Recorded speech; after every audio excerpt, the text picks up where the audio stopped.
Good morning. Today I wanted to talk to you about a bradnailer.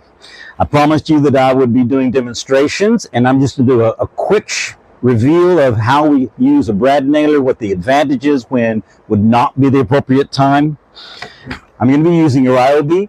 I bought this several years ago because we had a business where we were selling things in the farmer's market and had different kinds of projects that I was making and putting together, and sometimes a bradnailer was exactly what I needed. So, a cordless bradnailer. Make sure you have a fully charged battery, and they have a normal use battery and a high capacity battery by Ryobi, and you really need the high capacity battery on the bradnailer.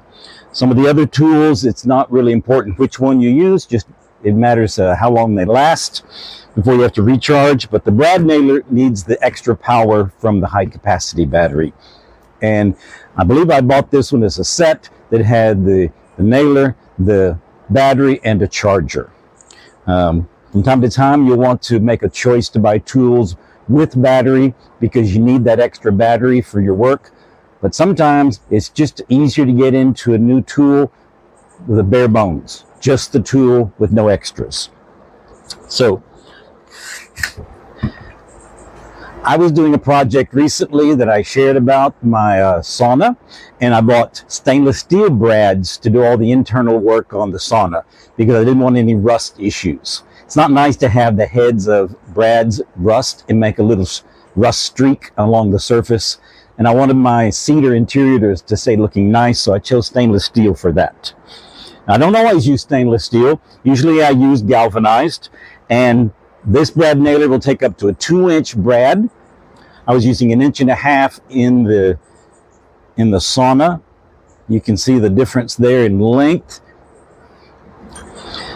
Now you have to be careful. If you are using a 2-inch brad, make sure that your wood is not too dense or it will not penetrate completely. It's almost like using a staple gun. Make sure that you match your size staple to the material you're working with. If you're using a pneumatic staple gun, make sure the pressure is high enough to penetrate the depth that you're going and the hardness of the wood you're working in. Same concept. Make sure you got a good charged battery before you start. Snap it shut. Make sure that it's locked in.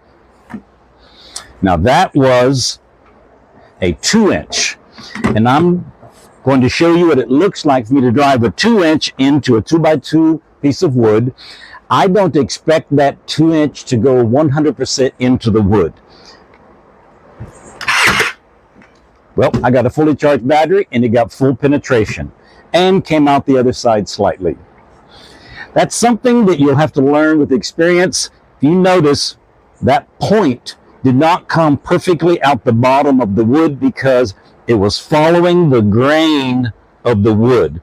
The grain of this 2x2 is curved from this corner across. So my entry point was here, and if I trace over, it was perfectly following this denser wood line across and popped out the side.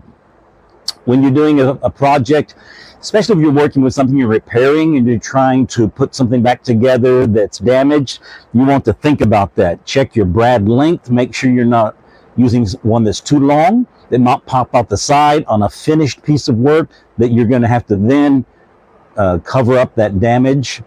So, got to be thoughtful about how we use these, because once it does that, it's too late. You've already made a hole in the side of your work. Now, when would I want to use a brad? Well, if I'm putting trim on, such as this door trim, that is a perfect time for me to use my bradnailer.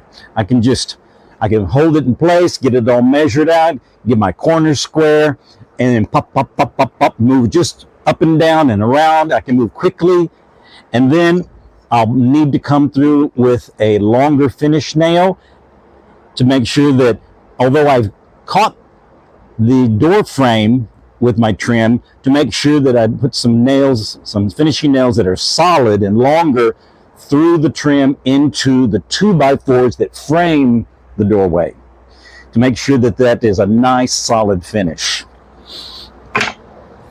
If I want to take If I'm making a project and I want to, during assembly, use my brad nailer, we're going to switch over to 1.5 inch brad.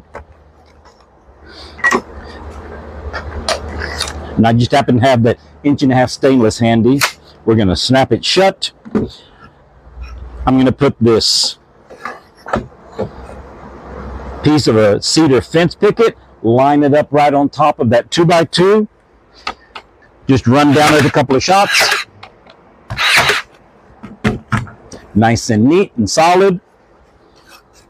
You see how nice that can be for making birdhouses, any small project, cedar flower pots, planters, anything that you need to assemble, you're holding them together. And I often work alone in the shop, so it's just my hands, clamps, and I'll create an assembly area with some blocks and things to assist me in holding things square. I got my square on my table, so I'll get everything lined up and pop, pop, pop, pop.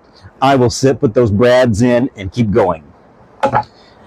Sometimes I will come back and secure them with finishing, a larger finishing nail afterwards, or I will put a piece of trim over the corners and then use brads in the trim, and so I'm doubling the fastening.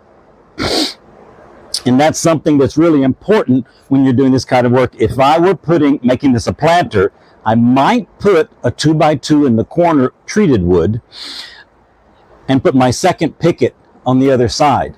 And then as I'm nailing in from one side and then the other, that crossing over each other creates a very strong corner. That's extremely strong. So, stainless steel, if you don't want any bleeding, if you don't want any rust issues, galvanized for more typical.